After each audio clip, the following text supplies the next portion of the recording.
Prime Minister's very crucial visit to the semiconductor plants in Sendai. Ishita, over to you. Please highlight the details with regards to the talks which is going on between Prime Minister as well as scientists at the semiconductor plant.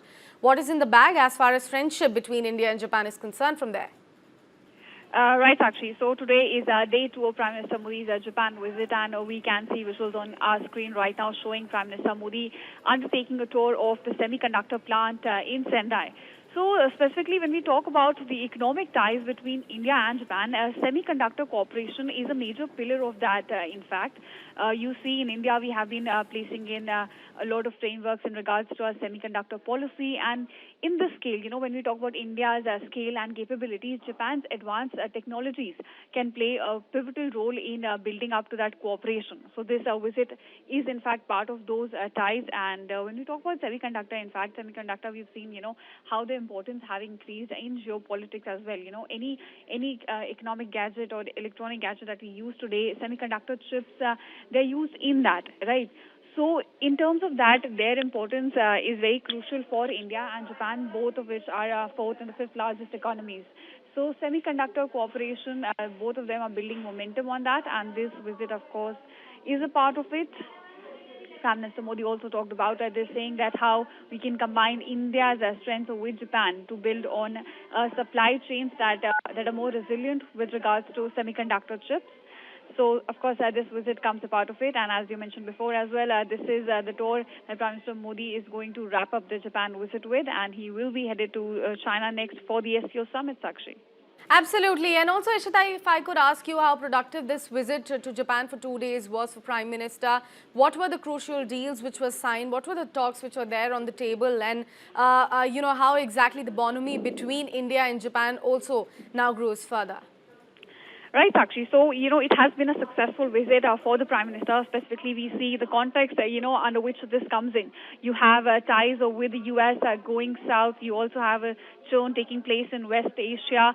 So, with India trying to stabilize its ties with China as well, this visit with an important Quad member becomes very crucial when it's trying, when New Delhi is also looking to diversify its exports to different countries. So, in that regard, this visit has been very successful, whether in terms of cultural diplomacy, whether in terms of economic ties, whether in terms of defense ties as well. We have seen a lot of agreements that have been inked between the two countries. In fact, the two countries declare that they will have a economic forum. They also declare that they will be cooperating in different bullet train projects. You also had a visit, of course, taking place in regards to that. And then you also have the two countries signing a lot of landmark agreements, saying that how India and Japan relationship is going to look like for the next decade. They've outlined their vision. They have declared a roadmap that would cover vital areas such as economic growth, security, technology, innovation, health. And on these lines, a wide range of MOUs were also signed between the two countries. So clearly it has been, in terms of optics and in terms of concrete agreements, it has been a successful visit for the Prime Minister.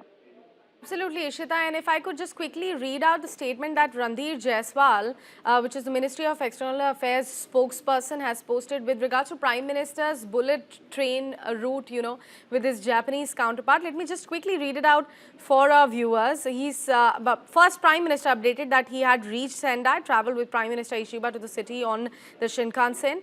Now, after that, Ranveer Jaiswal has highlighted India-Japan's friendship and how crucial this visit of Prime Minister Modi and traveling bullet train along with his Japanese counterpart was. He wrote that a journey of friendship and progress in a unique gesture symbolizing the warmth of the India-Japan friendship. Prime Minister Narendra Modi and Prime Minister Shigeru Ishiba traveled together to Sendai, Miyagi Prefecture. Apart from that, Ishiba said that they will continue their journey in the car with Prime Minister Modi, showcasing the bond between the two leaders, Ishita. So this is the kind of bonhomie that we have been speaking about as far as friendship between India and Japan is concerned. We saw both the leaders traveling the bullet train. We also saw Prime Minister visiting the bullet train manufacturing, coach manufacturing hub as well. Any big highlights coming in from there as far as the bullet train projects here in India are concerned and the kind of support that Japan has been pouring in? Japan extending a lot of investment in India as well. We have seen a project that was undertaken, Ahmedabad-Mumbai bullet train project. And on that lines, we have seen that Japan will now also be investing about, so in the project called E5 series Shinkansen train. So this is what Japan will be investing in with regards to India. And of course, it's a very crucial project when it comes to infrastructure development in India and boosting connectivity across different areas. And Japan, being a pivotal economic partner here, will be playing a crucial role in that in that aspect when we introduce, a generation in fact, the next generation of trains in India. Ishita. And if we could also speak about what's in the bag next for Prime Minister, since we all know that this is last day of his visit to Japan. Now he will be going to China for the 25th SCO summit, where he will also be holding multiple bilateral talks, will also be meeting Vladimir Putin. It's extremely crucial considering how Vladimir Putin will also be coming here to India in December. Right, of course. All eyes are on that now. As he wraps up this Japan visit, he will be headed next to China, and that's also for 2-day visit where he will be attending STO summit. And on the sidelines, you will have the Prime Minister holding a series of bilaterals, including with the Russian president and, of course, with the Chinese president as well. So, in that regard, if you see, India has not placed a lot of importance to SEO. Ever since India became a member of the organization in 2017.